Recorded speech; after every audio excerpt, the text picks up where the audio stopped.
Hello friends, welcome to our YouTube channel BPSC Bihar. आप सबको मालूम होगा कि 71वीं बीपीएससी प्रीलिम्स की एडवर्टीजमेंट जल्द ही आने वाली है और इसमें लगभग 1500 वैकेंसीज आने की संभावना है। जब वैकेंसीज इतनी ज़्यादा हैं तो आपकी तैयारी भी दुरुस्त होनी चाहिए। उसी तैयारी को एड करने के लिए आज की इस वीडियो के अंदर हम जनरल साइंस के 70th बीपीएससी प्रीलिम्स में पूछे गए क्वेश्चंस को एनालाइज करेंगे। ये क्वेश्चंस 13 दिसंबर वाले एग्जाम के क्वेश्चंस हैं। 4 जनवरी को जो एग्जाम हुआ था उसके क्वेश्चंस हम पार्ट 2 में सॉल्व करेंगे। इसी सीरीज में आपको एक पार्ट 2 वीडियो भी मिलेगी हर सब्जेक्ट की, क्योंकि 2 एग्जाम्स हुए थे तो हम 2 वीडियोस में सॉल्व किया करेंगे। अगर किसी सब्जेक्ट में बहुत कम प्रश्न है तो प्रॉबेबली हम ट्राई करेंगे कि एक वीडियो के अंदर उसको फिनिश कर दिया जाए, लेकिन साइंस में लगभग 25 प्रश्न थे 13 दिसंबर वाले में और उतने ही प्रश्न 4 जनवरी वाले में भी हैं, इसलिए हमने इसको 2 वीडियोज़ में बांटा है, वरना वीडियो बहुत लंबी हो जाएगी और फिर देखना ज़रा मुश्किल हो जाएगा। तो आज की जो वीडियो है इसमें आप जो एनालिसिस करोगे, इसकी मदद से आप 71st प्रीलिम्स के लिए अपने साइंस में कौन कौन सा चैप्टर इंपॉर्टेंट है, किस लेवल का क्वेश्चन आता है, किस एरिया से पूछते हैं, क्या थ्रस्ट एरिया, ये सब आइडेंटिफाई करने में बहुत हेल्प मिलेगी। और मैं हमेशा सजेस्ट करती हूँ कि कोई भी एग्जाम अगर आप प्रिपेयर कर रहे हैं तो बेस्ट चीज़ है सिलेबस के अलावा उसके PYQs को देखिए, और अगर वो कमीशन, वो संस्थान जो भी परीक्षा कंडक्ट करवा रही है उसने और सिमिलर एग्जाम्स करवाए हैं तो उसके भी क्वेश्चंस को देख डालिए। आई वुड सजेस्ट कि टीचर रिक्रूटमेंट एग्जामिनेशन के क्वेश्चन भी बहुत इंपॉर्टेंट है। हमारे चैनल पर उसकी प्लेलिस्ट अवेलेबल है, आप TRE के क्वेश्चंस जाके छांट कर साइंस वाले देख लीजिए। वैसे ही 68 और 69 की भी एनालिसिस अवेलेबल है, उसमें भी आप साइंस की वीडियोस देख लीजिए। तो एक साथ जब आप साइंस पढ़ने बैठें तो साइंस की सारी वीडियोस जो पिछले 2-3 वर्षों में क्वेश्चंस पूछे गए हैं उनके ऊपर जो वीडियोस आपको मिल जाए इंटरनेट पर, उनको देख डालिए। अगर आपको हमारी वीडियोस पसंद आती है तो हमारे प्लेलिस्ट पे आप जाके देख सकते हैं, साइंस की काफ़ी वीडियोज़ अवेलेबल हैं। हम मोस्टली PYQs करवाते हैं क्योंकि खुद के MCQs बना करके देना दैट इज़ ओके, बट सबसे ज़्यादा ऑथेंटिक सोर्स जो होता है प्रेपरेशन का और स्ट्रैटेजी बनाने का वो PYQs होते हैं। ठीक है, तो हम इसलिए PYQs पे थ्रस्ट देते हैं और आपको PYQs की एनालिसिस हमारे चैनल पे भर के मिलेगी। आई वुड सजेस्ट कि हमने डिस्क्रिप्शन में भी बहुत सारी प्लेलिस्ट लिंक की हुई है, आप उन प्लेलिस्ट को जाके चेक करिए, वहाँ पर से साइंस की वीडियोस देख डालिए। 71st के लिए बहुत इंपॉर्टेंट रहेगा। देखिए बात यह है कि साइंस के टोटल ना इस बार 25 क्वेश्चन पूछे हैं, तो 25 से 30 का आंकड़ा रह जाता है और ये अच्छा खासा चंक है। इसी के जितना ही साइंस के अलावा हिस्ट्री से और ऑलमोस्ट उतना ही 30 के आसपास क्वेश्चन करंट अफेयर्स से। तो ये जो 3 टॉपिक्स हैं इनको ना 3 मेन स्तंभ बोला जाता है तैयारी का, BPSC की तैयारी का। तो इनको आपको स्ट्रेंथन करना है, तो ऐसा प्रिपेयर करो कि इस एरिया से क्वेश्चन गलत ना हो, 1 से 2 से ज़्यादा आपका गलत ना हो। तो अगर 25 सवाल हैं तो आप 22 से 23 बनाने की स्थिति में हो, वो भी सही बनाने की स्थिति में होने चाहिए। इट्स बेटर कि आप बहुत अच्छी प्रेप करिए, अभी समय बहुत है तो आप तैयारी शुरू कर सकते हैं। अभी तो इतना समय कि आप वीडियो के माध्यम से पढ़ सकते हैं, लेकिन जब समय की क्राइसिस होती है तो हम थोड़ा सा खुद पे, मतलब अपने रिवीजन पे, अपने बुक्स और रिसोर्सेज पे निर्भर होते हैं। तो अभी बहुत अच्छा समय, आप वीडियोस देख सकते हैं, डिस्क्रिप्शन में लिंक्ड हैं वीडियोस, आप प्लीज़ जाके देखिए और अपनी तैयारी को दुरुस्त करिए। चलिए फिलहाल हम 70वीं BPSC के एनालिसिस से शुरू करते हैं। हम पहले क्वेश्चन के ऊपर हैं अभी फिलहाल। आप देख सकते हैं कि ये आपके सामने क्वेश्चन है। मैंने आपको शुरुआत में बताया था कि कुछ 25 क्वेश्चन थे साइंस के, है ना। तो उन 25 में से 8 सवाल जो थे वो फिजिक्स के थे, 9 सवाल केमिस्ट्री के थे और 8 बायोलॉजी के थे। तो आप देख सकते हो ऑलमोस्ट इक्वल वेटेज है। ठीक है, फिजिक्स और बायोलॉजी दोनों में से 8 और केमिस्ट्री के थोड़े से ज़्यादा सवाल, 1 सवाल ज़्यादा है। तो ये थोड़ा सा घट रहा है। वैसे पिछले 2-3 सालों में दिख रहा है कि साइंस से अब कम क्वेश्चन पूछ रही है BPSC। पहले वो 30 पूछती थी, अभी ये थोड़ा सा संख्या घट रही है इसकी। ठीक है, तो ये थोड़ा सा आप देखिएगा। और मेजरली जो इस बार का एग्ज़ाम हुआ था वो इतना कोई ख़ास टफ नहीं था।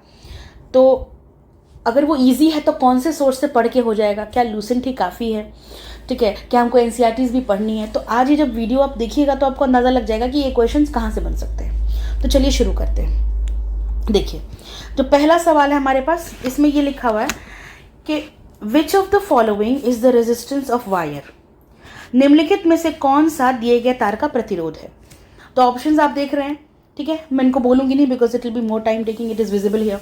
तो ये जो क्वेश्चन है ये ओम्स लॉ का है, आपको भी पता है, ठीक है, ओम्स लॉ। तो ओम्स लॉ क्या है, ये बताता है कि कोई भी कंडक्टर जो है उसके अक्रॉस आप करंट पास करोगे तो that will be directly proportional to its potential difference.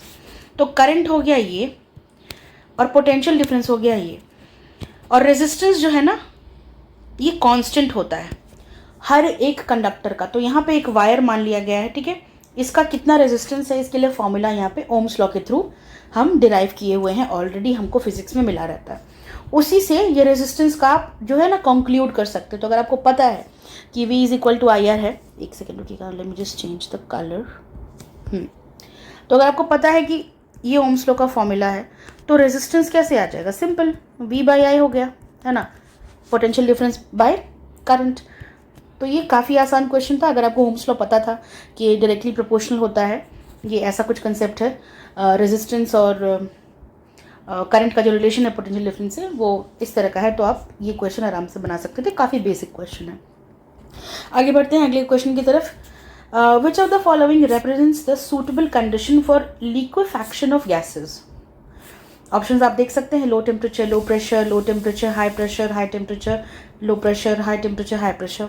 Similarly Hindi में यहाँ प्रश्न दिया हुआ है बगल में, निम्नलिखित में से कौन गैसों के द्रवीकरण के लिए उपयुक्त स्थिति का प्रतिनिधित्व करता है? कम तापमान, कम दाब, कम तापमान, उच्च दाब, कम तापमान, कम दाब, उच्च तापमान, उच्च दाब। तो देखिए, अगर आपने स्टेट्स ऑफ मैटर अपने 6th क्लास में पढ़ी है, ये literally 6th class 8th class इतनी बेसिक लेवल पे ही सॉल्व हो सकती है, तो इतना कुछ टफ नहीं है। अगर आपने स्टेट्स ऑफ मैटर पढ़ा है तो आपको पता है कि सॉलिड, लिक्विड और गैस, इन जो तीनों की जो कॉम्पोजिशन होते हैं, इस मैटर का जो कॉम्पोजिशन होता है, ये बड़ा सिंपल सा है। सॉलिड सबसे ज़्यादा डेंसली पैक्ड रहेगा, लिक्विड उससे कम डेंसली पैक्ड, और ये जो गैस होती हैं, गैसेस, वो सबसे ज़्यादा रेयर मीडियम में होती हैं, ठीक है, बहुत लूजली पैक्ड होते हैं। तो यहाँ पे आपको गैसेस को लिक्विफैक्शन में, मतलब लिक्विफाई करना है, लिक्विफैक्शन का मतलब है। तो अगर हम इमेजिन करिए, फर्स्ट कीजिए कि, एक सेकेंड, हाँ, लेट्स कंसिडर कि ये एक यूनिट वॉल्यूम ऑफ गैस है। तो ये गैस के जो कण हैं वो थोड़े स्पार्सली या रेयरली, कम डेंसली अरेंज्ड होंगे, ये गैस है, ठीक है। अगर इसको हमको लिक्विफाई करना है, तरल में तब्दील करना है इसको, ठीक है, तो इसके जो कंपोनेंट्स, इसके जो एलिमेंट्स हैं, कंपोनेंट्स हैं, जो इसके पार्टिकल्स, वो ज़्यादा डेंसली पैक्ड होने चाहिए, घनत्व बढ़ना चाहिए इनका। तो आपको क्या समझ में आ रहा है? अगर कोई चीज़ इतनी फैली है, लूजली पैक्ड है, उसको डेंस करने के लिए उसमें प्रेशर बढ़ाएंगे ना, तभी तो डेंसिटी बढ़ जाएगी। तो आपको यहाँ से इतना क्लियर होगा कि प्रेशर को तो इंक्रीज़ करना है, मतलब प्रेशर हाई होना चाहिए। तो यहाँ पे जो भी ऑप्शन जिसमें हाई प्रेशर है वो ऑप्शन सही होगा। तो आप इन दोनों को तो काट दीजिएगा, माफ़ करिएगा, इन दोनों को तो काट दीजिए, ठीक है। अब दूसरी चीज़, आपके पास ये दो ऑप्शन आ जाते हैं। उसके बाद है low temperature and high temperature. तो गैस जो है बहुत लूज होती है, एंड जैसे भी हम किसी कंपाउंड को बहुत हीट करते हैं तो उसके पार्टिकल्स की एंथैल्पी बढ़ जाती है, उसके पार्टिकल्स का रैंडमनेस बढ़ जाता है और वो एक दूसरे दूर भागते हैं पार्टिकल्स, ठीक है। तो वो ज़्यादा रेयर हो जाते हैं, स्पार्सली पैक्ड हो जाते हैं। तो अगर आप हीट देंगे तो क्या होगा? पार्टिकल्स दूर जाएंगे, और अगर आप कूल करेंगे तो पार्टिकल्स क्या करेंगे? वो पास आएंगे, नज़दीक जाएंगे और वो डेंस हो जाएंगे। तो गैस की तुलना में लिक्विड इज़ मोर डेंस। तो लिक्विड मतलब मोर डेंस करने के लिए कौन सी कंडीशन चाहिए? आपको प्रेशर बढ़ाने की ज़रूरत है और आपको टेम्परेचर भी कम करने की ज़रूरत है, क्योंकि अगर आप टेम्परेचर बढ़ा देंगे तो क्या है, उससे पार्टिकल्स फैल जाएंगे, दूर दूर हो जाएंगे, और जब दूर हो जाएंगे तो काउंटर प्रोडक्टिव हो जाएगा ना। You increasing the pressure at one time. अगर इस वाले को ऑप्शन को देखो तो प्रेशर आप बढ़ा रहे हो, ठीक है, प्रेशर बढ़ाने से जो गैस है वो लिक्विड बन सकती है, लेकिन आप टेम्परेचर अगर बढ़ा दोगे तो साथ के साथ बात बराबर हो जाएगी, क्योंकि टेम्परेचर बढ़ने की वजह से जो पार्टिकल्स हैं वो दूर दूर चले जाएंगे। लेकिन हमें यहाँ पे ओवरऑल जो एंड प्रोडक्ट है वो है पार्टिकल को क्लोज लाना, ताकि वो गैस जो है लिक्विड बन जाए। जो यहाँ पे लूजली पैक्ड पार्टिकल्स हैं, these particles, one second, these particles they need to go sparsely packed, sorry, they need to go densely packed this way। तो इसके लिए हमको ठंडा करना होगा, ठीक है। कूल करने से जो गैसेस जो ठंडी होती हैं वो सब्जाइड करती हैं, आपको पता होगा, और जब भी हम कूलिंग इफेक्ट डालते हैं तो पार्टिकल्स क्लोज आते हैं और इससे इनका नेचर चेंज होता है। तो आपको लो टेम्परेचर, वन सेकेंड, तो आपको यहाँ पे लो टेम्परेचर और हाई प्रेशर दोनों अप्लाई करना पड़ेगा, तब जा करके क्या होगा कि कोई भी गैस लिक्विफाई होगी, ठीक है। ये काफ़ी बेसिक क्वेश्चन था। कम ताप और उच्च ताप, high pressure to increase the density, and again low pressure will also contribute to increasing the density. तो जैसी कोई भी गैस है उसको लिक्विड में कन्वर्ट करना है, मतलब उसकी डेंसिटी बढ़ानी है, सिंपल चीज़। और इनमें से जो भी कंडीशंस दिए गए थे, इसमें से कम ताप और उच्च दाब ही ऐसे कंडीशन है जिसमें दोनों के दोनों कारण मिलकर के डेंसिटी बढ़ाते हैं, सिंपल है। आगे बढ़ते हैं अगले प्रश्न की ओर। एक चीज़ और बता दूं कि सारे के सारे आंसर जो है ऑफिशियल आंसर की पे बेस्ड है, तो आप ऑथेंटिसिटी की टेंशन मत लीजिएगा, ठीक है। आंसर सही है सारे के सारे। Fine, let's move to the next question कि the meter that is used to measure the distance moved by the vehicle is known as. तो कोई व्हीकल मूव करता है तो उससे, मतलब हिंदी में देख ही लेते, अनुवाद करने की जरूरत क्या है, माफ करिएगा।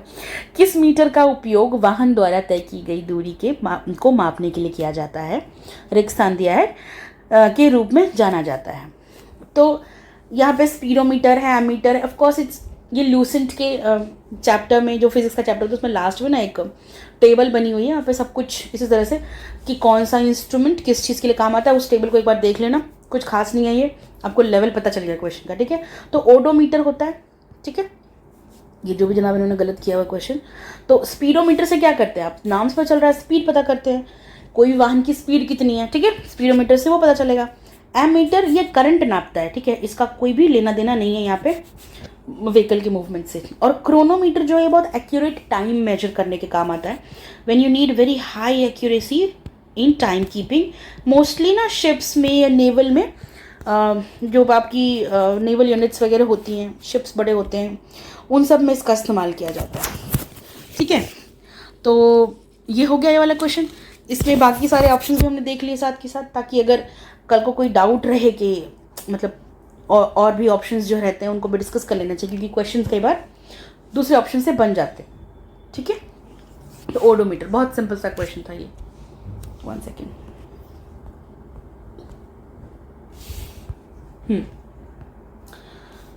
So we are at the next question. Which of the following is equal to Tesla? तो टेस्ला का ना ये ऐसा यूनिट पे बेस्ड है, उसकी यूनिट पूछ रहे हैं यहाँ पे। निम्नलिखित में से कौन टेस्ला के समतुल्य है? तो आपको दिया हुआ है न्यूटन पर coulomb, ampere per Newton, Newton पर एम्पियर मीटर और न्यूटन पर एम्पियर सेकंड। तो देखिए टेस्ला क्या है, if you know it you can solve it, इसमें कुछ डिफिकल्ट नहीं है। मैग्नेटिक फील्ड की स्ट्रेंथ को हम टेस्ला से नापते हैं। तो सपोज आप कोई भी चीज़ को जिसके अंदर मैग्नेटिक फील्ड है उसकी स्ट्रेंथ को नापते हो, तो उसके लिए जो यूनिट यूज़ करेंगे वो टेस्ला है। अब मैग्नेटिक फील्ड स्ट्रेंथ को अगर हम बी से डिनोट करते हैं तो वो कैसे नापते हैं? That is force per unit current flowing through it और the current that flows through a unit length of the magnetic substance और अ वायर। तो कोई भी मैग्नेटिक सब्सटेंस है उस पर कितना फोर्स लग रहा है डिवाइडेड बाय कितना करंट फ्लो कर रहा है, ठीक है। करंट जो उस पर करंट कैरिंग, उसकी करंट कैरिंग कंडक्टर जो है उसके अंदर का जो करंट है I, and then the length, वो कितना लेंथ है जो भी आप मैग्नेटिक सब्सटेंस ले रहे हो उसका। तो this is the formula for Tesla, for this magnetic field, माफ करिएगा मैग्नेटिक फील्ड, इसकी ऐसा यूनिट टेस्ला है। तो अगर हम इसको तोड़ें, अब देखो फोर्स को हम न्यूटन से नाप लेते हैं, है कि नहीं। उसके बाद अपॉन में आ गया आपका एम्पियर वाला, ठीक है, इसका यूनिट क्या होता है एम्पियर, और लेंथ का मीटर। तो इससे क्या बनता है न्यूटन पर एम्पियर पर मीटर, और इसको आप इस तरह से भी देख सकते हैं न्यूटन पर एम्पियर मीटर। तो ये पर जो है इन दोनों के लिए लग गया यहाँ पे, ऐसा यहाँ पे मान लीजिए। बाकी ये कुलम्ब और ये सारे के सारे गलत हैं। अभी हमने इसको आराम से यहाँ पे डिराइव किया हुआ, तो कोई सोचने की ज़रूरत ही नहीं है, कोई टेंशन नहीं। तो न्यूटन पर मीटर एम्पियर, ये देखिए 1 सेकेंड, यहाँ पे हमने इसको सॉल्व किया हुआ है ना। That's it. मैग्नेटिक फील्ड का यूनिट है टेस्ला, और टेस्ला को हम इस तरह से इसके समतुल्य मान सकते हैं कि force acting per unit length of a magnetic substance और a wire carrying current, and और उसका ये रहा एम्पियर यूनिट दिया हुआ करंट का। तो सिंपल है, इसमें कोई डिफिकल्टी नहीं थी। और ये भी आपको ल्यूसेंट के वो टेबल में मिल जाता है, चैप्टर के एंड में शायद, या फिर शुरुआत में ही ये वाला है। हाँ, जब आप ल्यूसेंट पढ़ेंगे तो फिजिक्स में शुरुआत में ही आपको यूनिट्स एंड डायमेंशंस में मिल जाता है, एक टेबल बनी हुई है। और ये सारे के सारे मैग्नेटिक फील्ड, मैग्नेटिक फ्लक्स, जो भी सारे ऐसे अतरंगे से ऐसा यूनिट्स हैं जो थोड़े से डिफिकल्ट हैं, नॉट अतरंगे बट थोड़े से डिफिकल्ट हैं, तो उनके आप थोड़ा सा ये डिमेंशंस देख लेना, डिमेंशंस पे क्वेश्चन आ जाता है। Next, heat transfer that does not require a medium is called. ये ऑप्शंस दिए हैं, रिफ्लेक्शन, रेडिएशन, कन्वेक्शन और कंडक्शन। ऊष्मा स्थानांतरण, जिसके लिए किसी माध्यम की आवश्यकता नहीं होती है, कहलाता है प्रतिबिंब, विकिरण, संवहन, संचालन। तो अगेन ये बहुत बेसिक फिजिक्स है, रिविजन नहीं किया हो तो डिफिकल्ट है, बट बहुत बेसिक फिजिक्स है। तो आप खुद सोचिए, you think about your son, और वहाँ से जो हमको मिल रही है ऊर्जा उसको हम कहते हैं solar radiation. And then you also know कि हमारा जो स्पेस है वहाँ पे कोई मीडियम नहीं है, है ना, दैट्स वैक्यूम। तो वैक्यूम है ना, वहाँ पे एयर है, ना वाटर है, ना सॉलिड है। वहाँ से सोलर रेडिएशंस ट्रैवल करके सन से निकलकर हमारी पृथ्वी पर आ रही हैं। मतलब रेडिएशन ऐसी चीज़ है जिसको किसी मीडियम की ज़रूरत नहीं है, जिसको किसी माध्यम की ज़रूरत नहीं। विकिरण ऐसी चीज़ है कि नहीं? इससे ये क्वेश्चन बन जाता है, इतना कुछ टफ है नहीं। इसके अलावा बाकी ऑप्शंस को भी देख लेते हैं। जो कन्वेक्शन, कंडक्शन, ये सबको एक मीडियम चाहिए। सोलर रेडिएशन वाली चीज़ क्लियर है, ठीक है, कि सन की रेडिएशन जो है वो रेडिएटिव हीटिंग है। तो रेडिएटिव हीटिंग का फिनोमेना क्या होता है कि जब बिना किसी माध्यम से हीट ट्रांसफ़र हो जाए, उसको ज़रूरत नहीं है किसी लिक्विड के मीडियम में जाने की, किसी एयर के मीडियम में जाने की, तो उस तरह का हीट ट्रांसफ़र रेडिएशन कहलाता है। हमारी अर्थ भी रेडिएटिव हीटिंग करती है, but solar radiation is the best example, ठीक है, क्योंकि ये मीडियम के बगैर होते हैं। तो रेडिएशंस, विकिरण जो है बगैर मीडियम के होते हैं। रिफ्लेक्शन आपको पता है कि जब तक किसी सतह पर टकराएगा नहीं, रिफ्लेक्ट बैक कैसे होगा? तो रिफ्लेक्शन रिक्वायर्स अ मीडियम, इसलिए गलत है, ठीक है, प्रतिबिंब नहीं हो सकता। कन्वेक्शन, जो हम कन्वेक्टिव हीटिंग ऑफ अर्थ देखते हैं, ठीक है, जिसकी वजह से बारिश होती है। तो यहाँ पे मैंने यहाँ पे थोड़ा सा टेबल सा बना करके रखा हुआ है, आप देख सकते हैं। कन्वेक्शन जो है ये गैसेस और लिक्विड के अंदर होता है, ठीक है। इसमें क्या होता है कि पार्टिकल्स जो हैं, बहुत सारे पार्टिकल्स एक डायरेक्शन में मूव करते हैं, ठीक है, कन्वेक्शन के अंदर। तो सपोज आप मान लो कि ये एक सब्सटेंस है, इसके अंदर पार्टिकल हैं जो हीट हो रहे हैं, तो ये सारे के सारे पार्टिकल्स ही मूव करेंगे और हीट इनके साथ मूव करेगी। तो इस मीडियम की इंपॉर्टेंस कितनी ज़्यादा है कि इस मीडियम का सारा पार्टिकल इन्वॉल्व है हीट ट्रांसफर के अंदर, ठीक है। कन्वेक्शन में क्या होता है कि large number of particles they move in the same direction and this way they move the heat, they carry the heat from one place to another, from one medium to another, from one source to another place. तो ये difference in densities की वजह से होता है।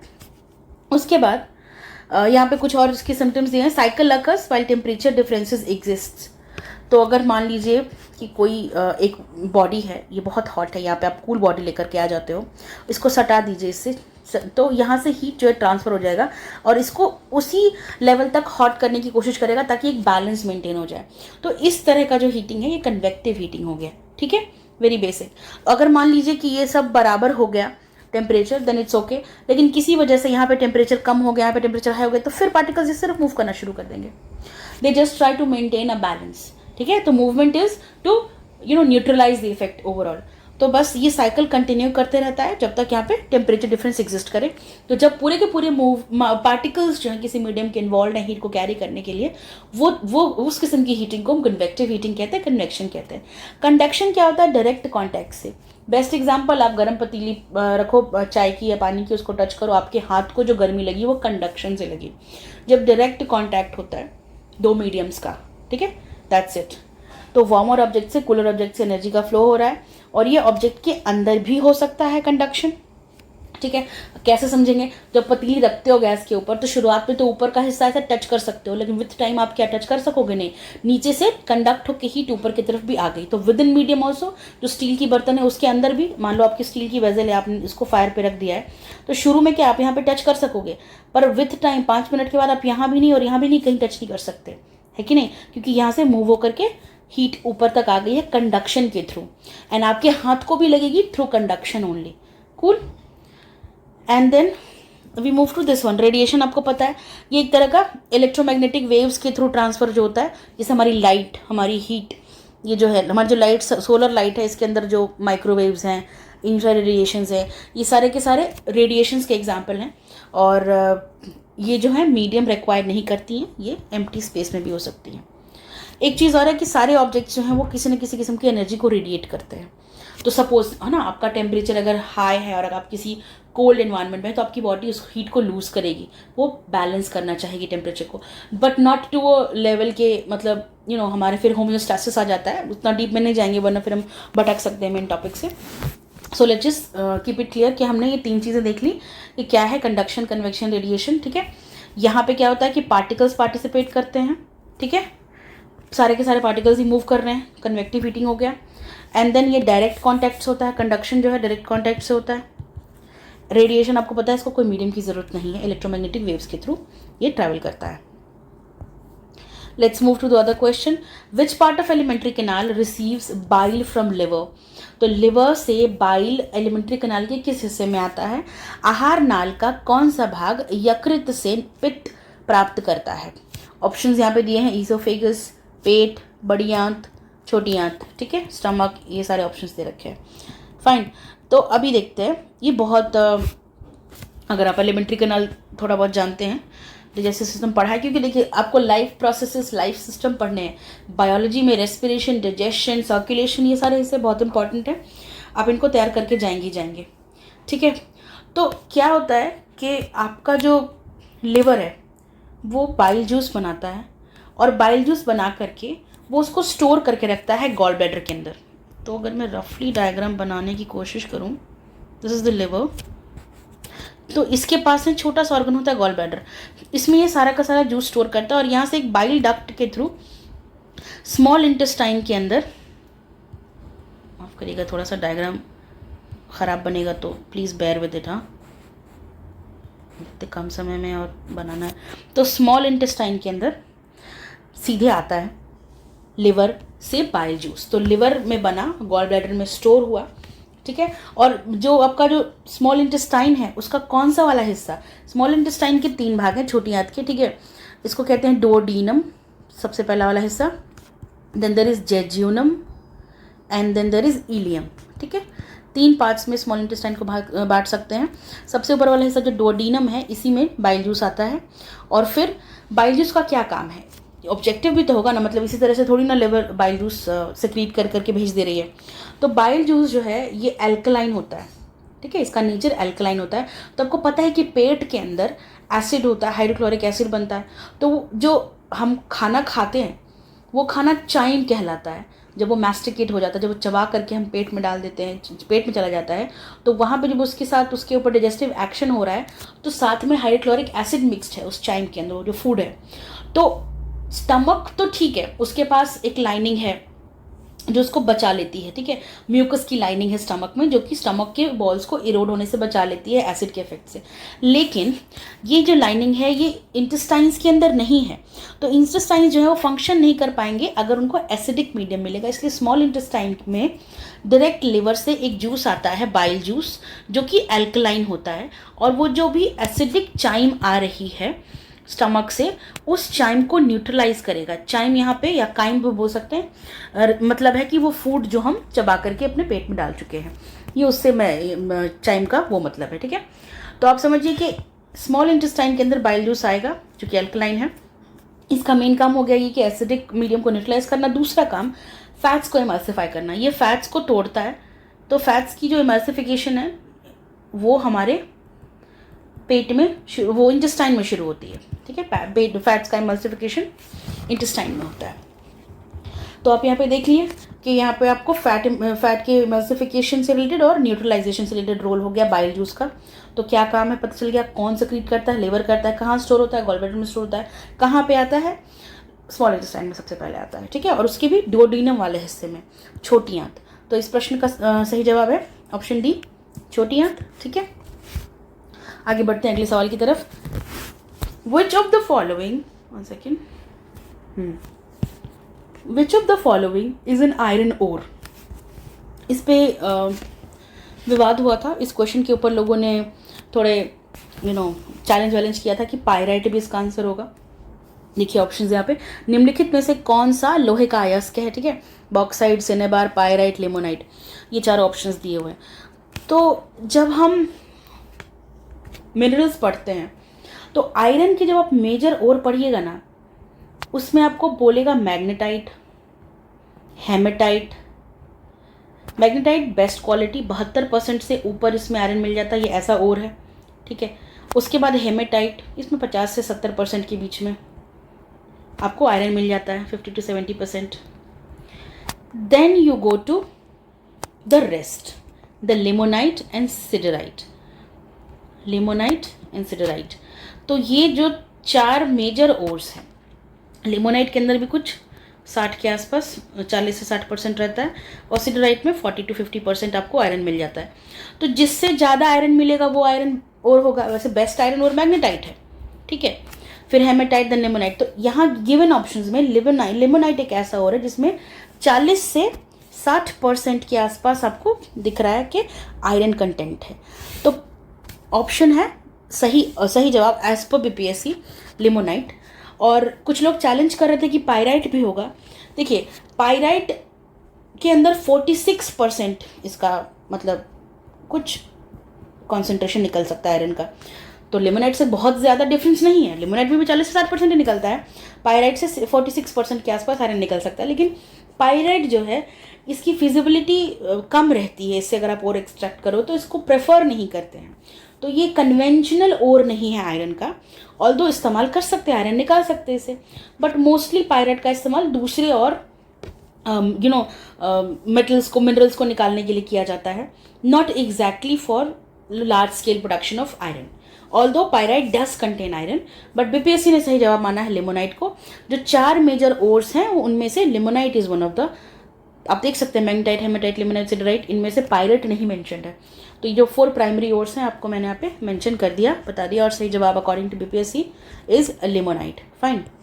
तो आप ये देख लीजिएगा, अगली बार से अगर परीक्षा में आता है तो आप इसी को टिक मारेंगे, पायराइट को मत मारिएगा, क्योंकि एक बार अगर बीपीएससी ने किस चीज़ को क्लेम कर दिया है सही तो आगे भी उनको मानेंगी, तब आप चैलेंज कर सकते हो उनको, ठीक है।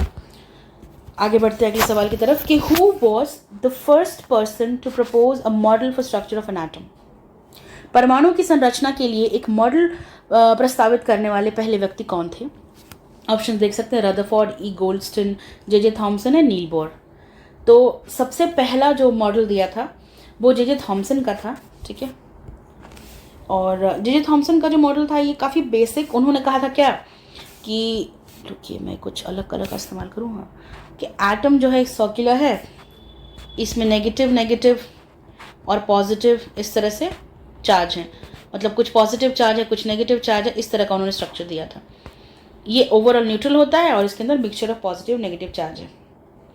पर मेजरली इन्होंने कहा था कि एक पॉजिटिव चार्ज का स्फीयर है, एक ऐसा स्फीयर है जो कि पॉजिटिव चार्ज से भरा हुआ है, और उसमें नेगेटिव चार्ज जो है वो एम्बेडेड है, जड़ा हुआ है। इमेजिन करें कि केक के ऊपर अगर आप किशमिश जड़ दें, उस तरह का कोई मॉडल उन्होंने दिया था कि नेगेटिव चार्ज जो है उस पर एम्बेडेड है, ठीक है। That's it. अगला क्वेश्चन है, which of the following acid is secreted in the stomach. निम्नलिखित में से कौन सा अम्ल पेट में स्रावित होता है। नाइट्रिक एसिड, सल्फ्यूरिक, हाइड्रोक्लोरिक, ये ऑप्शंस दिए हैं, फॉस्फोरिक। तो ये हाइड्रोक्लोरिक एसिड है, रिपीटेड क्वेश्चन है, पहले भी आ चुका है। तो हमारे स्टमक में हाइड्रोक्लोरिक एसिड रिलीज होती है, जिसका पीएच बहुत लो होता है। कारण है कि हार्मफुल बैक्टीरिया वगैरह को किल करने के काम आता है। हम जो खाना खाते हैं उसके अंदर बैक्टीरिया हो सकते हैं, पैथोजेंस हो सकते हैं, वो सब मर जाते हैं एसिडिक मीडियम के अंदर जा करके। और तो और जो एंजाइम्स रिलीज़ करती है हमारे स्टमक में जो एंजाइम्स रिलीज होते हैं जैसे कि पेप्सिन वगैरह, ये एसिडिक मीडियम में एक्ट करते हैं, ठीक है। इनको एक माध्यम चाहिए होता है, और माध्यम अगर एसिडिक हो तो बेटर काम करते हैं, तो फूड डाइजेशन अच्छा होता है, ठीक है, सिंपल। तो वहाँ पे जो भी केमिकल्स रिलीज़ कर रहा है हमारा स्टमक, उसको एसिडिक मीडियम में काम करने में आसानी होती है, इसीलिए हमारे स्टमक में HCl रिलीज़ होता है। और इससे क्या है कि लोगों को, आपको एक बार डाउट आ सकता है कि ये जो स्टमक है वो तो उसकी लाइनिंग फिर एसिड की वजह से करोड हो जाएगी, ठीक है। लेकिन करोजन नहीं होती, क्योंकि स्टमक पे एक म्यूकस की लेयर होती है। तो अगर आप स्टमक की लाइनिंग देखेंगे ना, इस पर म्यूकस की लेयर रहती है, और ये म्यूकस जो है वो एसिड के इफेक्ट से प्रिवेंट करता है स्टमक के सेल्स को डैमेज होने से, ठीक है, सिंपल। तो आगे बढ़ते हैं नेक्स्ट क्वेश्चन की तरफ। इसका तो आंसर सी है। Which of the following are the constituents of a soda acid fire extinguisher. निम्नलिखित में से कौन सा सोडा अम्ल अग्निशामक का घटक है। तो देखिए, dilute sulphuric acid and sodium carbonate, then concentrated sulphuric acid and aluminium sulphate, ये ऑप्शंस दिए हुए हैं। Conc sulphuric acid and sodium carbonate and dilute sulphuric acid and sodium bicarbonate, similarly यहाँ पे हिंदी में भी, ठीक है। तो अभी सोडा एक्सटिंग्विशर जो हमारा, अगर आपको पता हो, उसमें क्या रहता है कि पूरा बेस से फिल्ड सिलेंडर रहता है, और उसमें एसिड रहता है एक बॉटल के अंदर, और एक पिन रहती है जिसको आप दबाइएगा तो एक तरह से इनके बीच में जो कनेक्शन है ये ओपन हो जाता है और एसिड और बेस मिक्स हो जाते हैं आपस में। ठीक है, सिंपल। तो सेफ्टी पिन को हटाने से जो भी एसिड यहाँ अंदर है और बाहर जो भी बेस है वो मिक्स हो जाएंगे, और उसके बाद से जो कार्बन डाइऑक्साइड रिलीज होती है। तो जो एसिड है वो डाइल्यूट सल्फ्यूरिक एसिड होता है, ठीक है, H2SO4 रहता है डाइल्यूट, और वो एक सोडियम बाइकार्बोनेट के सिलेंडर के अंदर भरा रहता है, जो आपस में मिलते हैं सेफ्टी पिन के खुलने पर। जब आप सिलेंडर को यूज़ करना चाहते हो तो आप पिन को ओपन करते हो। तो इसके बाद क्या होती है, एक रिएक्शन होती है जिसका एंड प्रोडक्ट कार्बन डाइऑक्साइड और वाटर होते हैं, और ये क्या करता है, ऑक्सीजन को वहाँ पे आने से रोकता है। जहाँ भी बर्निंग सरफेस है वहाँ से ऑक्सीजन सप्लाई को रोकता है। कार्बन डाइऑक्साइड हेवी है, ठीक है, it goes and settles down and it just prevents कि ऑक्सीजन वहाँ पे आके इकट्ठा ना हो, और ऑक्सीजन की वजह से कंबशन कंटिन्यू होती है। अगर ऑक्सीजन सप्लाई रोक दी जाए, ऑक्सीजन की जगह यहाँ पे कार्बन डाइऑक्साइड आ जाएगी, वो डिस्प्लेस कर देती है ऑक्सीजन को, तो वहाँ पे बर्निंग जो है स्टॉप हो जाती है। ठीक है, तो ये रिएक्शन की वजह से आपको टोटल जो ये बर्निंग में एक्सटिंग्विश करने के लिए इस्तेमाल करते हैं सिलेंडर को, क्योंकि इसमें सल्फ्यूरिक एसिड होता है और सोडियम बाइकार्बोनेट होता है। ठीक है, उसके बाद आते हैं अगले प्रश्न की ओर। इधर भी ये रहा, मैंने मार्क कर दिया। Next, 1 second. Which of the following are exothermic processes? निम्नलिखित में से कौन सी ऊष्मक्षेपी प्रक्रियाएं हैं? तो ऑप्शंस हैं evaporation of water, dilution of an acid, यहाँ पे सल्फ्यूरिक एसिड ऑप्शन दिया हुआ है, then reaction of water with quicklime, sublimation of camphor crystal, similarly पानी का वाष्पीकरण, देन सल्फ्यूरिक अम्ल का तनुकरण, बिना बूझे चूने के साथ पानी की प्रतिक्रिया, एंड कपूर क्रिस्टल का अर्धोपातन। इसमें ना आपको एक्सोथर्मिक मतलब जिसमें हीट रिलीज हो रही है वो वाला रिएक्शन पूछ रहा है। तो देखिए, एवापोरेशन ऑफ वाटर, पानी जब भाप बनता है तो उसके अंदर आप क्या करते हो, हीट करते हो ना। पतीले में पानी अगर चढ़ाया है, आप नीचे से उसको फायर देंगे, हीट देंगे, तो ये तो हीट एब्जॉर्ब कर रहा है, एंडोथर्मिक हो गया, है ना, एंडोथर्मिक हो गया। तो एंडोथर्मिक रिएक्शन अगर है तो ये तो कैंसिल हो गया, एवापोरेशन ऑफ वाटर नहीं हो सकता, क्योंकि पानी को वाष्प बनाने के लिए, वाष्पीकरण कराने के लिए हमको उसमें हीट देनी पड़ेगी, एंडोथर्मिक है। तो हर वो ऑप्शन जिसके अंदर आपका 1 है, आप उसको चुपचाप काट दीजिए। ठीक है,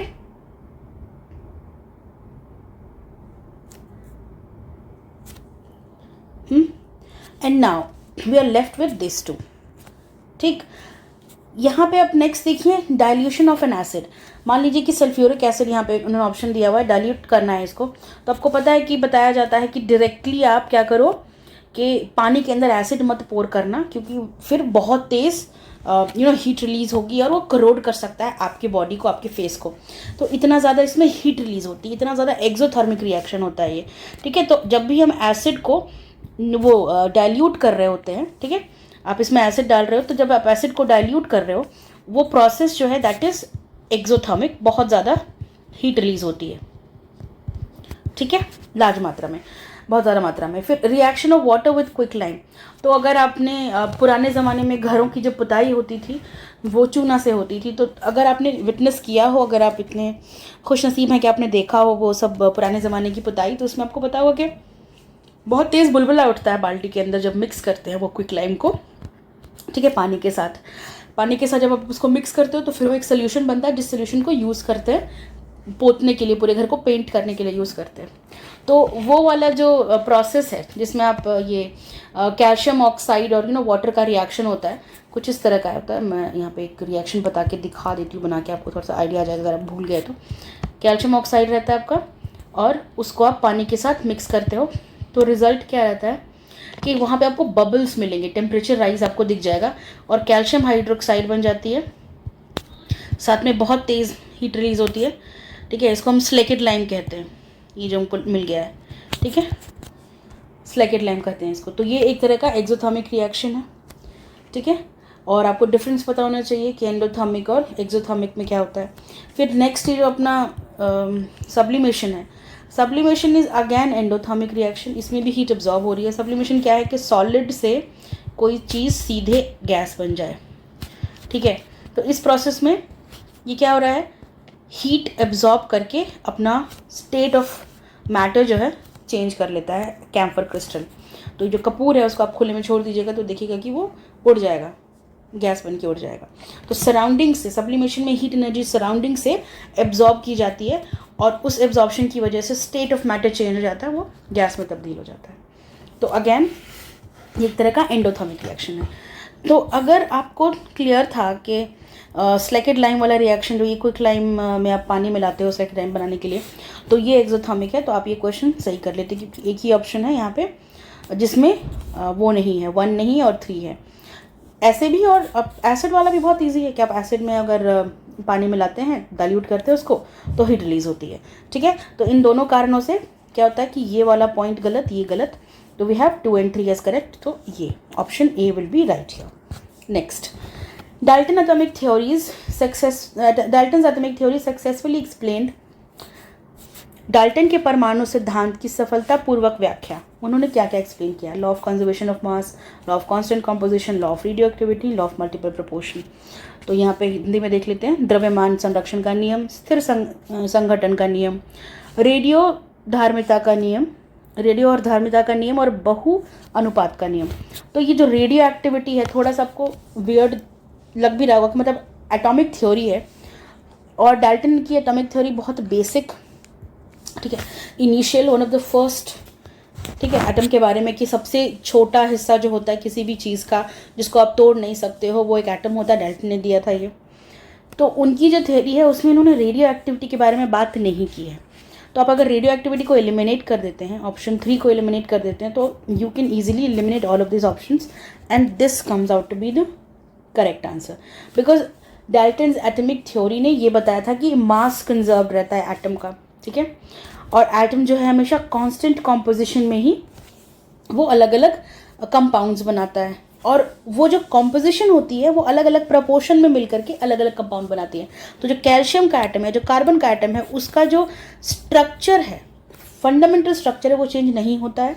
उसकी कॉम्पोजिशन कॉन्स्टेंटली, जितना उसमें प्रोटॉन, जितना उसमें इलेक्ट्रॉन है उतना ही रहेगा। अगर इसमें कोई बदलाव आए तो वो नेचर बदल जाएगा उस एलिमेंट का, कोई और एलिमेंट बन जाएगा वो। पर जो अगर आप कैल्शियम कह रहे हो तो कैल्शियम का जो एटॉमिक नंबर है उतना ही एटॉमिक नंबर उसका रहेगा हर स्थिति में, चाहे वो कैल्शियम सल्फेट के कॉम्बिनेशन में हो, चाहे वो कैल्शियम कार्बोनेट के कॉम्बिनेशन में हो, या फिर कोई और भी इस तरह का एग्जाम्पल आप ले सकते हैं, ठीक है।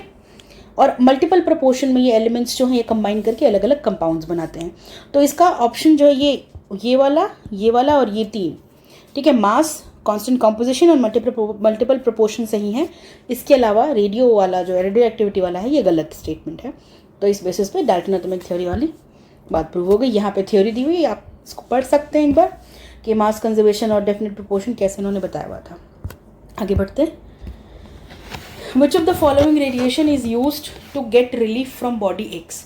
तो शरीर में दर्द होता है, लोग फिजियोथेरेपी लेते हैं, तो फिजियोथेरेपी के अंदर ना एक स्पेसिफिक रेडिएशन का इस्तेमाल किया जाता है दर्द कम करने के लिए।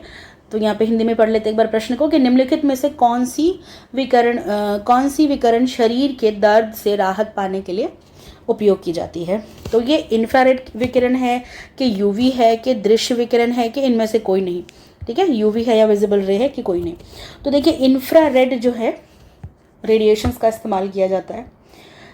ये ऐसे करते हैं ना कि आपको पता होगा कि सन जो है वो पूरी हमारे पास एक स्पेक्ट्रम, जो विजिबल लाइट आती है हमारे पास जो इलेक्ट्रोमैग्नेटिक स्पेक्ट्रम जो है उसके अंदर आपको पता है कि radio, micro, infrared, visible, ultra sound, X rays, we have gamma rays, these many rays. तो इसमें जो इंफ्रारेड रेज हैं इनकी फ्रीक्वेंसी थोड़ी कम है। गामा रेज की सबसे ज़्यादा फ्रीक्वेंसी है, इंफ्रारेड वाले की थोड़ी सी कम फ्रीक्वेंसी है, पर फिर भी इनकी पेनिट्रेटिव कैपेसिटी अच्छी है, ठीक है। इनकी वेवलेंथ हाई है और फ्रीक्वेंसी कंपैरेटिवली लो है कंपेयर टू दीज वंस, ठीक है। Compare to these ones it's low but not that much. तो फिर वेवलेंथ एंड फ्रीक्वेंसी का कॉम्बिनेशन ऐसा है कि जब हम इससे बॉडी को हीट करते हैं, बॉडी को एक्सपोज करते हैं, तो ये स्किन की हाइपोडर्मिस लेयर को पेनिट्रेट करती है और हाइपोडर्मिस के नीचे जो लेयर होती है वो ब्लड वेसल्स वहाँ पे पाए जाते हैं। तो जब ब्लड वेसल्स पे जाएंगे तो इंफ्रारेड जो रेडिएशन है थोड़ी सी हीटिंग कैपेसिटी होती है इनके अंदर। ये क्या करती हैं, अपने पेनिट्रेशन पावर से ब्लड वेसल्स को डायलेट कर देती हैं। तो अगर ब्लड वेसल्स इतने पतले हैं, अगर मतलब ये बहुत मतलब यहाँ पे इनकी जो क्रॉस सेक्शन एरिया बहुत छोटा है, तो जब विजिबल लाइट इस पे, सॉरी माफ कर, जब इंफ्रारेड रेज इन पे हम एक्सपोज करेंगे तो थोड़ा सा ये डायलेट हो जाएंगे, इनका जो ये क्रॉस सेक्शन है वो बढ़ जाएगा, तो more blood will be able to pass through it. और जैसे ही ब्लड सर्कुलेशन बढ़ती है समस्या खत्म, क्योंकि ऑक्सीजन सप्लाई ही सब चीज़ का सोल्यूशन है। ठीक है, आपको पेन हो रहा है, वहाँ पे फ्रेश ऑक्सीजन सप्लाई होगा ब्लड के थ्रू, पेन कम हो जाएगा। ठीक है, सिंपल। यहाँ पे इंफ्रारेड रेज इसलिए डालते ताकि ब्लड वेसल्स को डायलेट करे और ब्लड सर्कुलेशन इंप्रूव हो। ब्लड सर्कुलेशन की कमी की वजह से दर्द फील होता है। ठीक है, next question, which one of the following is an example of melamine use for making floor tile. निम्नलिखित में से फर्श टाइल बनाने के लिए उपयोग किया जाने वाला मेलामाइन एक उदाहरण है। देखिए, जब आप केमिस्ट्री पढ़ेंगे तो उसमें आपको बहुत अलग अलग किस्म के सिंथेटिक प्रोडक्ट्स के बारे में पढ़ना होगा, केमिकल्स और पॉलीमर्स के बारे में पढ़ना होगा। तो थर्मोप्लास्टिक्स और थर्मोसेटिंग प्लास्टिक्स, ये दो कैटेगरीज होती हैं। ठीक है, थर्मोप्लास्टिक्स वो होते हैं जो एक बार आपने उनको मोल्ड किया, कोई शेप में आ गया और हीट करो तो फिर आप जो मन चाहे उस शेप में उनको ढाल सकते हैं। और थर्मोसेटिंग प्लास्टिक्स वो होते हैं जो एक बार किसी शेप में मोल्ड हो गए तो दोबारा उनको हीट करके आप दोबारा रीशेप नहीं कर सकते, सेट हो गए तो उसी फॉर्म में ही रहेंगे, दे कांट बी रीशेप्ड। तो just remember this basic difference कि थर्मोप्लास्टिक, इसको आप रीशेप कर सकते हो, इनको आप रीशेप नहीं कर सकते। तो मेलामाइन यानी कि फ्लोर टाइल, जो हमारे ज़मीन पे हम टाइल्स लगाते हैं, वो मेलामाइन की बनी होती है। तो अगर वो थर्मोप्लास्टिक की होती तो ज़मीन पे थोड़ी सी आग गिरने के बाद ही वो हमारी टाइलें पिघल जाती, पर वो होता तो नहीं है ना। तो ये आप बेसिक लाइफ के थोड़े से अवेयरनेस से भी इसको सॉल्व कर सकते थे, बट केमिस्ट्री का चैप्टर है थर्मोप्लास्टिक्स एंड थर्मोसेटिंग प्लास्टिक, उसमें है कि मेलामाइन और आपका इपॉक्सी, आपका बेकलाइट, ये सब थर्मोसेटिंग प्लास्टिक्स होते हैं। ठीक है, ये एक बार सेट हो गए, उसके बाद ये एक तरह के पॉलीमर्स हैं जो एक बार सेट हो गए उसके बाद फिर वो वैसे ही फॉर्म रहते हैं, और वो एक तरह का सिंथेटिक रेजिन है। लेकिन कुछ जो थर्मोप्लास्टिक्स होते हैं जो बार बार आप इनको रीहीट करो, फिर सॉफ्टन करो और फिर आप उनको रीशेप कर सकते हो। ठीक है, वो दूसरे पॉलीमर्स हो जाते हैं। आपका पीवीसी ले लो, जैसे कि ये पॉलीथाइन, पीवीसी, ये सब के सब थर्मोप्लास्टिक्स के एग्जाम्पल हैं। ठीक है, पॉलीथीन मतलब ये इथीन का पॉलीमर है, जो हम सब्जियां लाते हैं पन्नियाँ, वो पॉलीथीन की बनी होती है। ठीक है, इथीन का पॉलीमर। और ये PVC, this is polyvinyl chloride, इस पर भी क्वेश्चन कई बार आ चुका है। ठीक है, तो सेटिंग प्लास्टिक और थर्मोप्लास्टिक इनका फेवरेट है, इसको बढ़िया से कर लेना। ठीक है, ये क्वेश्चन डन। थर्मोसेटिंग प्लास्टिक है मेलामाइन, इसका और एग्जांपल्स देख लीजिएगा, दोनों के एग्जांपल्स देख लीजिएगा, थर्मोप्लास्टिक के भी और थर्मोसेटिंग प्लास्टिक के भी। फिर आ जाते हैं नेक्स्ट क्वेश्चन पे, विच of the following is a non contact force. निम्नलिखित में से कौन सा गैर संपर्क बल है। मैग्नेटिक फोर्स, चुंबकीय बल, फिक्शनल, घर्षण बल, इम्पैक्ट, प्रभावी, और नन ऑफ दिस है। तो देखिए, नॉन कॉन्टैक्ट मतलब बिना संपर्क में आए जिसका असर हो जाए, सिंपल। तो मैग्नेटिज्म, आप दो मैग्नेट को आसपास लेके आइएगा तो ये दूर में रहने से एक दूसरे के, अगर ऑपोजिट पोल्स हैं तो अट्रैक्ट होंगे, और अगर सिमिलर पोल हैं तो रिपेल होंगे। इनको टच नहीं करने की ज़रूरत है। इनफैक्ट अगर आप किसी आयरन के अगेंस्ट किसी मैग्नेट को लेकर आओ तो भी आपको यहाँ पे बिना कांटेक्ट के फोर्स फील होगा। रिपल्शन फोर्स या अट्रैक्शन फोर्स डिपेंड करता है कि आपने कौन सा पोल रखा हुआ है सामने सामने। उसके अलावा बाकी के जो हम यहाँ पे फ्रिक्शन देखो, घर्षण देखो, तो जब भी आप चलते हैं तो आपका पैर जो है वो फ्रिक्शन एक्सपीरियंस करता है against the surface of floor. तो ये तब होता है जब आपका पैर ज़मीन पे होता है, जब आपका पैर हवा में होता है तो कोई फ्रिक्शन काम नहीं कर रहा होता। Friction is a contact force, जब एक बॉडी दूसरे के अगेंस्ट लगाती है, उसको रोकती है मूवमेंट को। ठीक है, that is called frictional force. Impact force again, जब कोई भी चीज़ बहुत ज़ोर से कोलाइड करेगी, ठीक है, forceful collision between two objects जब होता है तो उससे ना एनर्जी का ट्रांसफ़र होता है और मोमेंटम का ट्रांसफ़र होता है, उस फोर्स को हम इम्पैक्ट फोर्स कहते हैं। तो अगेन इम्पैक्ट, फोर्सफुल कोलिजन, तो जब आप कोई दो चीज़ को कोलाइड कराएंगे मतलब इनके बीच में कांटेक्ट आएगा। ठीक है, ये बगैर कांटेक्ट के इम्पैक्ट फोर्स चलेगा ही नहीं। तो ये सारे ऑप्शंस तो कट गए, आपका चुंबकीय बल जो है वो खाली एक सही ऑप्शन है इसमें। Magnetic force is the correct answer, that's it.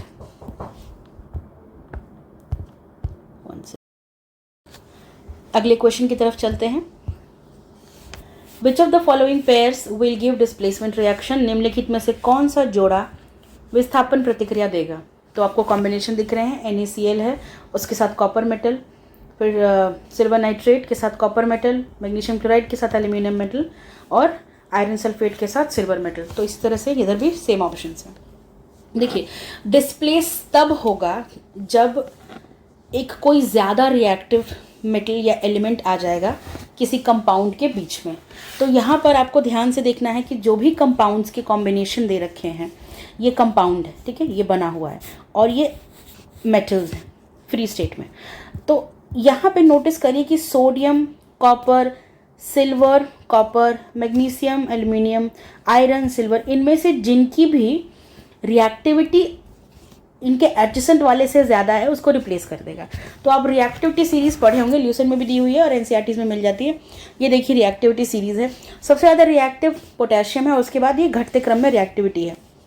आप देख सकते हैं जो हम मेटल्स पहनते हैं, गोल्ड, सिल्वर, प्लैटिनम, ये सबसे कम रिएक्टिव है, लीस्ट रिएक्टिव, इसीलिए ना ताकि हम इसको पहन सकें। अगर हम इन्हें पहने और ऑक्सीजन के एक्सपोजर से, पानी के एक्सपोजर से इनके अंदर अगर रिएक्शन हो जाए तो इनके तो रंग काले पीले नीले हो जाएंगे, फिर ये अच्छे नहीं लगेंगे पहनने में।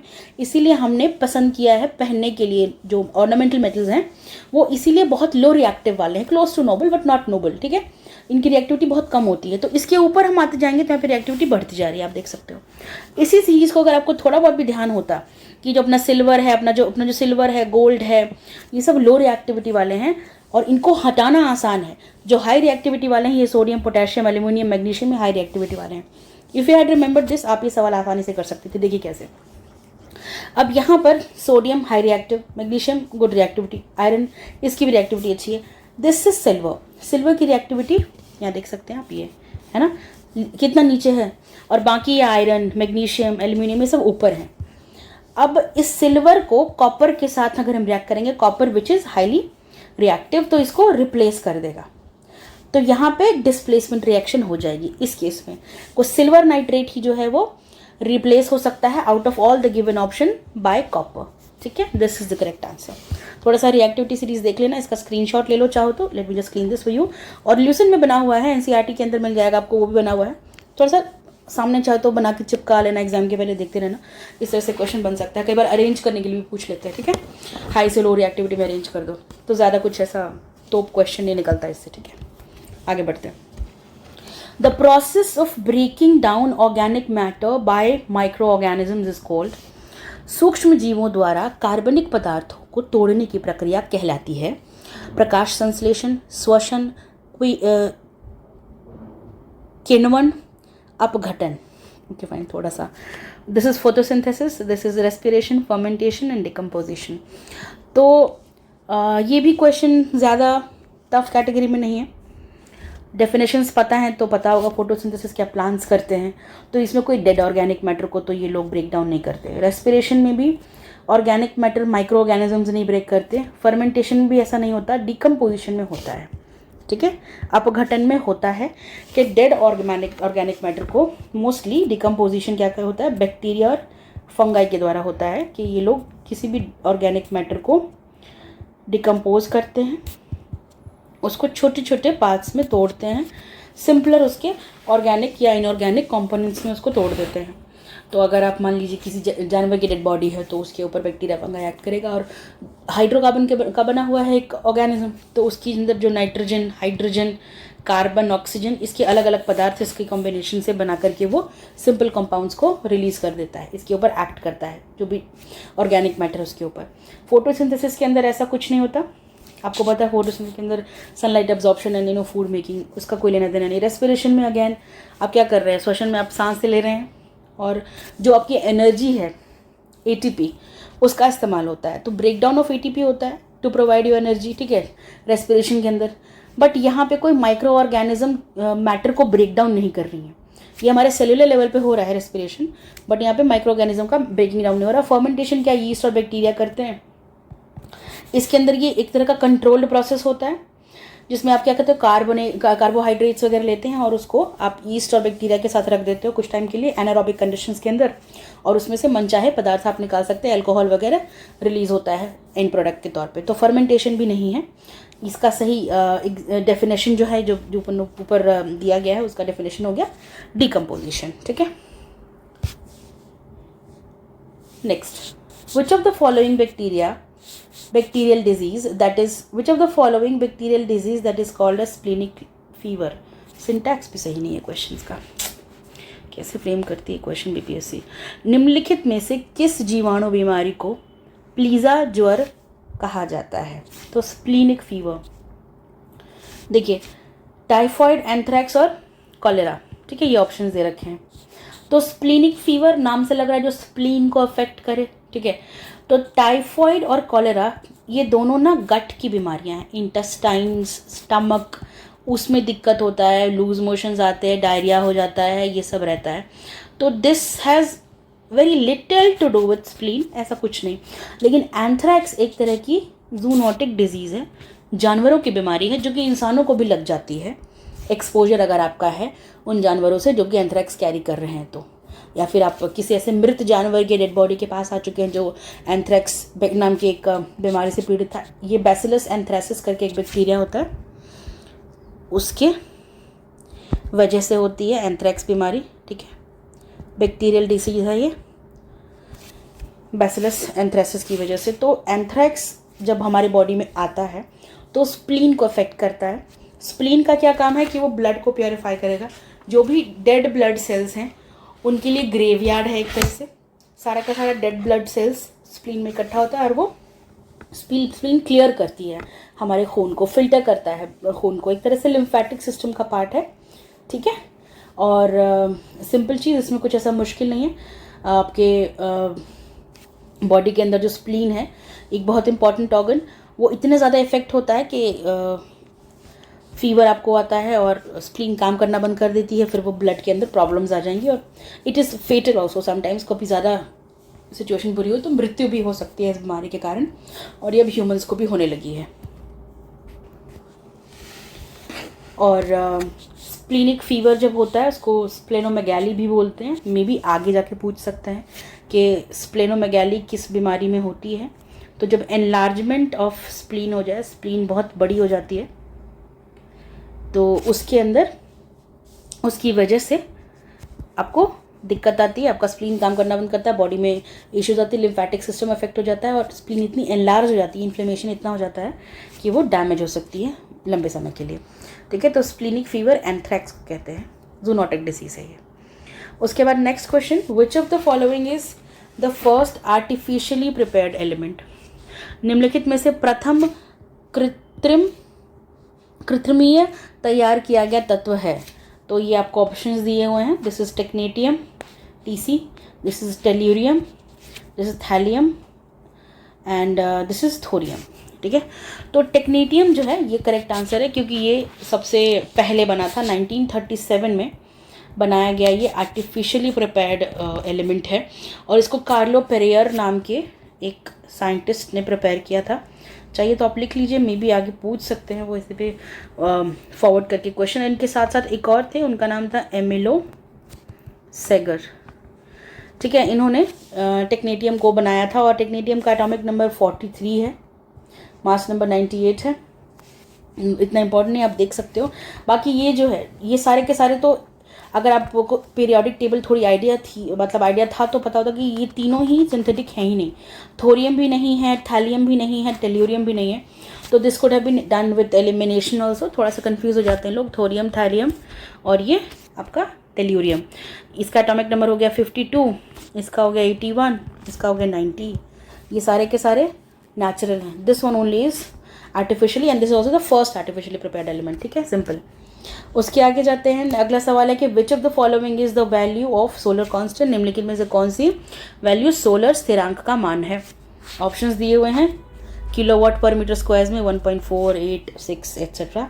तो आपको सोलर कांस्टेंट आपको हीट वाला चैप्टर फिजिक्स में पढ़ने के लिए मिलेगा कि 1366 वाट पर मीटर स्क्वायर होता है। और होता क्या है solar constant? The total amount of solar energy which is received per metre square of area on earth per second.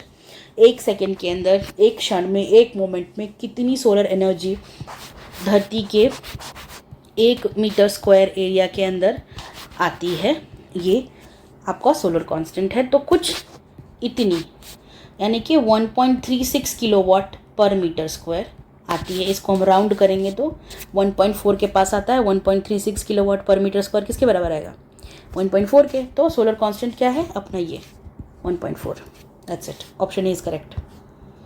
अगला सवाल है, which component of fertiliser is used for stimulating early growth purpose? उर्वरक के किस घटक का उपयोग शीघ्र विकास को प्रोत्साहित करने के लिए किया जाता है? तो अर्ली जो यहाँ पे बात हो रही है ग्रोथ की, मतलब इनिशियल स्टेज में जब अभी पौधा लगाया ही है, तो ग्रोथ के लिए सबसे बड़ी चीज़ है कि उसको न्यूट्रिएंट्स मिलें। न्यूट्रिएंट्स रूट से मिलते हैं। तो हमको पता है मोस्टली जो फर्टिलाइज़र होते हैं वो हम NPK फर्टिलाइजर्स के फॉर्म में जानते हैं कि ये नाइट्रोजन हो गया, ठीक है, फॉस्फोरस हो गया, पोटेशियम हो गया, ये सबसे ज़्यादा कॉमन फर्टिलाइज़र के एलिमेंट्स हैं। तो इनमें जो हम जो सारे ही देख रहे हैं, इनमें फॉस्फोरस जो है ऐसा तत्व है, ऐसा एलिमेंट है जिसको इनिशियल ग्रोथ या अर्ली ग्रोथ को अचीव करने के लिए किया जाता है। ये मोस्टली रूट्स पे काम करता है और रूट्स को जल्दी एक्सपैंड करेगा। तो जितने ज़्यादा रूट्स एक्सपैंड करेंगे उतने ज़्यादा न्यूट्रिएंट्स अब्जॉर्ब करेंगे और फटाफट से ग्रोथ आएगी। ये सारे बाकी के जो ऑप्शंस दिए हुए हैं A, B और D, 1 सेकेंड, ये जो ऑप्शंस हैं ये भी काम करते हैं फर्टिलाइजर्स के अंदर ग्रोथ के लिए, लेकिन अलग अलग स्टेज पे काम है, ठीक है। रूट डेवलपमेंट मेजरली फॉस्फोरस का रिस्पॉन्सिबिलिटी है। ये वाटर अपटेक को बढ़ाता है, मेटाबॉलिज्म को इम्प्रूव करता है। सोडियम नहीं, नाइट्रोजन जो है ये लीफ और स्टेम की ग्रोथ के लिए मोस्टली रिस्पॉन्सिबल है, ठीक है। क्लोरोफिल जो है वो की कॉम्पोनेंट है, उसके अंदर नाइट्रोजन जो है उसका क्लोरोफिल का की कॉम्पोनेंट है। तो अगर आपको लीफ का फंक्शन फास्टर करना है, ठीक है, लीफ और स्टेम का एक्सपेंशन करना है, उसमें नाइट्रोजन का मेन रोल रहता है। पर growth of root mainly, metabolism को बढ़ाना मेनली फॉस्फोरस का रिस्पॉन्सिबिलिटी है। वैसे ही पोटेशियम जो ये फ्लावरिंग में, ठीक है, ये फ्लावरिंग हो गया रिलेटेड, मैच्योरिटी, फ्रूट डेवलपमेंट, ये सब फ्रूट डेवलपमेंट और फ्लावरिंग के लिए रिस्पॉन्सिबल। आप नोट्स बना सकते हैं इसके साथ के साथ कि अगली बार, क्योंकि अब इस बार अगर ऐसे पूछ लिया है कि अर्ली ग्रोथ कौन करता है तो फ्लावरिंग के लिए कौन है, तो पोटेशियम फ्लावरिंग कराता है, पोटेशियम फ्रूट डेवलपमेंट कराता है, ठीक है। उसके बाद आप ये देख लो नाइट्रोजन का क्या काम है, तो ये लीफ और स्टेम को एक्सपैंड कराता है। क्यों? क्योंकि क्लोरोफिल के अंदर नाइट्रोजन एक मेन तत्व है, क्लोरोफिल पिगमेंट नाइट्रोजन की बनी हुई है, ठीक है। उसका क्वांटिटी जितना ज़्यादा रहेगा उतना ज़्यादा क्लोरोफिल रहेगा, उतना जल्दी जल्दी फोटोसिंथेसिस होगा, फूड प्रोडक्शन होगा, ठीक है। तो इस तरह से आप इसको रिलेट कर सकते हो। ऑक्सीजन का ऐसा कुछ इस तरह का रोल नहीं, इसको भी आप काट सकते हो। तो हमारे पास आंसर है कि फॉस्फोरस, ठीक है। फॉस्फोरस जो है अर्ली ग्रोथ के लिए रिस्पॉन्सिबल है, simple. Next, which of the following is fluid part of blood? निम्नलिखित में से कौन सा रक्त का तरल भाग होता है? ऑप्शंस दिए हैं plasma, WBC, RBC and blood platelets, रक्त प्लेटलेट्स। तो सिंपल, हमें पता है कि ब्लड के अंदर 55% जो हमारा ब्लड है वो प्लाज्मा है, और प्लाज्मा की वजह से ही हमारा ब्लड जो है वो लिक्विड है, फ्लोई है, क्योंकि बाकी चीज़ें उसमें फ्लूइड नहीं है। ये वाइट ब्लड सेल्स जो हैं ये फ्लूइड नहीं है। RBCs ये सारे कंपोनेंट्स हैं ब्लड के अंदर। तो बाकी का जो 45% है रक्त का हिस्सा वो ये WBCs, RBCs, प्लेटलेट्स ये सब मिलके बनाते हैं। पर मेजरली ब्लड के ये सारे कंपोनेंट हुए, ये फ्लूइड कंपोनेंट हो गए और ये सारे सॉलिड कंपोनेंट्स हो गए। अब देखते हैं यहाँ पे थोड़ा सा फंक्शन देख लेते हैं, क्योंकि इससे क्वेश्चन कई बार बन जाता है, ठीक है। ब्लड उनका फेवरेट है। तो प्लाज्मा तो आंसर मिल गया कि फ्लूइड पार्ट है। वाइट ब्लड सेल्स आपको इम्यूनिटी देते हैं, ये पता है, इसमें कुछ ज़्यादा मुश्किल नहीं, ठीक है। उसके बाद RBCs ऑक्सीजन कैरी करते हैं, ये एन्यूक्लिएट होते हैं, मतलब इनका न्यूक्लियस नहीं होता। और जो WBCs होते हैं इनमें न्यूक्लियस होता है। बेसोफिल्स, न्यूट्रोफिल्स, इओसिनोफिल्स ये सब इनके टाइप्स हैं, ठीक है। आप देख लेना 2-3 टाइप्स के नाम भी। यहाँ पे न्यूक्लियस एब्सेंट होता है। और ब्लड प्लेटलेट्स क्या करते हैं? ये थ्रोम्बोसिस यानी कि क्लॉटिंग में रिस्पॉन्सिबल हैं। हमारे ब्लड को क्लॉट करवाने की क्षमता प्लेटलेट्स प्रोवाइड करते हैं। कहीं कट गया तो खून बहता ही रह जाएगा, अगर प्लेटलेट्स ना हो तो वो रोकते हैं, कोआगुलेशन कराते हैं ब्लड की। तो आपको मेन रोल्स पता चल गया इनके। प्लाज्मा क्या है? ये 90% प्लाज्मा पानी का बना हुआ है। खून का 55% हिस्सा प्लाज्मा है, लेकिन उस प्लाज्मा का 90% जो है वह पानी है। बाकी उसके अंदर प्रोटीन है, सॉल्ट है, न्यूट्रिएंट्स हैं, ठीक है। वो न्यूट्रिएंट्स जो हमारी ब्लड अब्जॉर्ब करके हमारे बॉडी को अलग अलग हिस्सों को लगाती है और हमें जो चाहिए वो बॉडी पार्ट्स में कमियां पूरी होती हैं, उससे न्यूट्रिएंट्स की डेफिशिएंसी कम होती है। सिंपल प्लाज्मा ऑप्शन मिल गया इसका। नेक्स्ट है कि which of the following corundum and cryolite are important ores. Again ये गलत सिंटैक्स है, क्वेश्चन गलत फॉर्म किया हुआ है। पूछना ये चाह रहे हैं कि निम्नलिखित में से कौन से महत्वपूर्ण कोरंडम और क्रायोलाइट धातु के अयस्क हैं। तो और क्रायोलाइट और कोरंडम, इनमें से किसके ओर्स हैं ये पूछना चाह रहे हैं ये लोग, ठीक है। तो aluminium is the correct answer again, ठीक है। एल्यूमिनियम सही जवाब है, क्योंकि बॉक्साइट हमें पता है एक और है एल्यूमिनियम का, लेकिन बॉक्साइट के अलावा क्रायोलाइट भी एक अच्छा ओर है और कोरंडम भी एक अच्छा ओर है। सिल्वर का ओर नहीं है ये बॉक्साइट, ठीक है, क्रायोलाइट एंड दिस कोरंडम।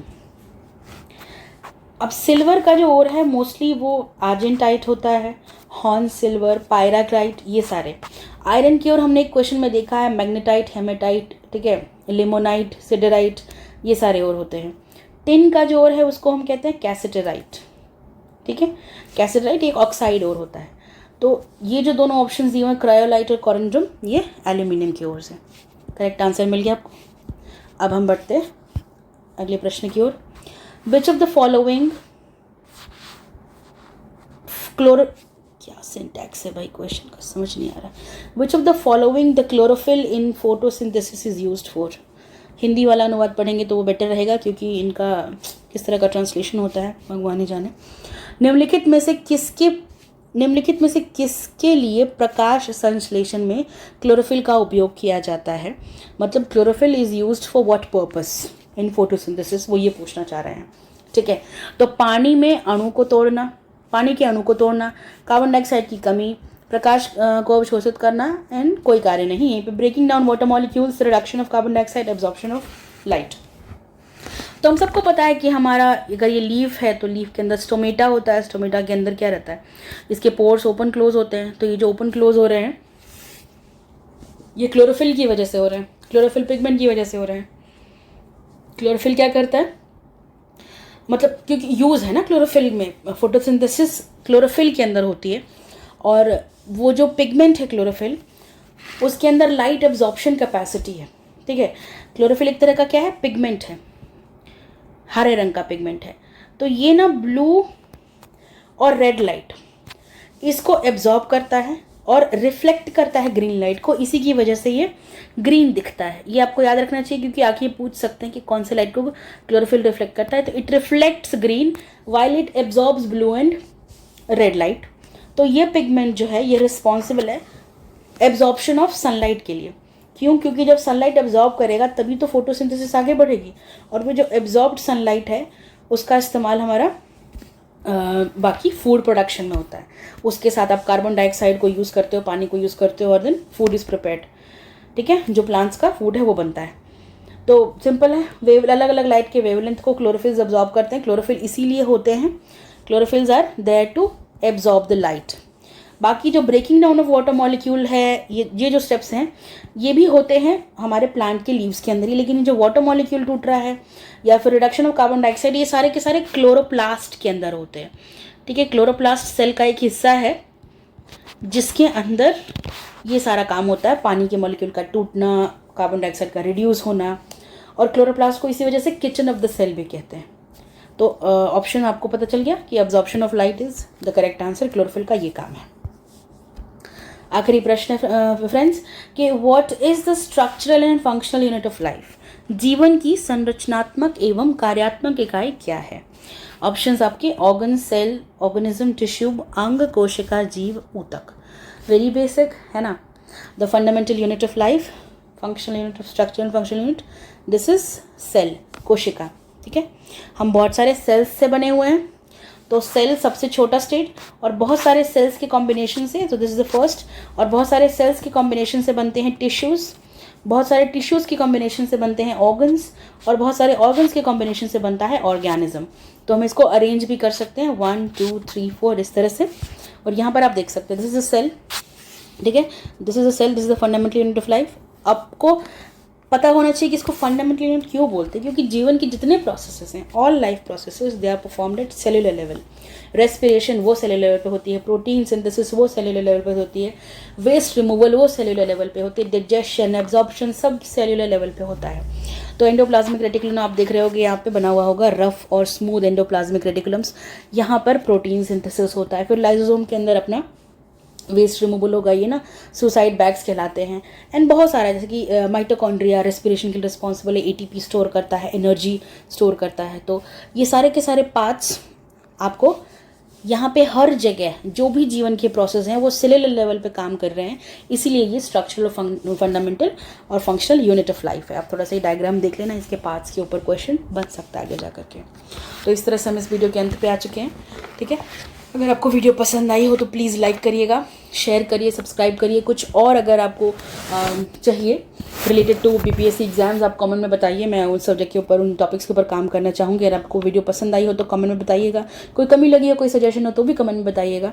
और अगर आपको वीडियो लगती है कि काम की है तो आप अपने फ्रेंड्स को शेयर करें जो तैयारी कर रहे हैं। आप इस चैनल को सब्सक्राइब कर लें।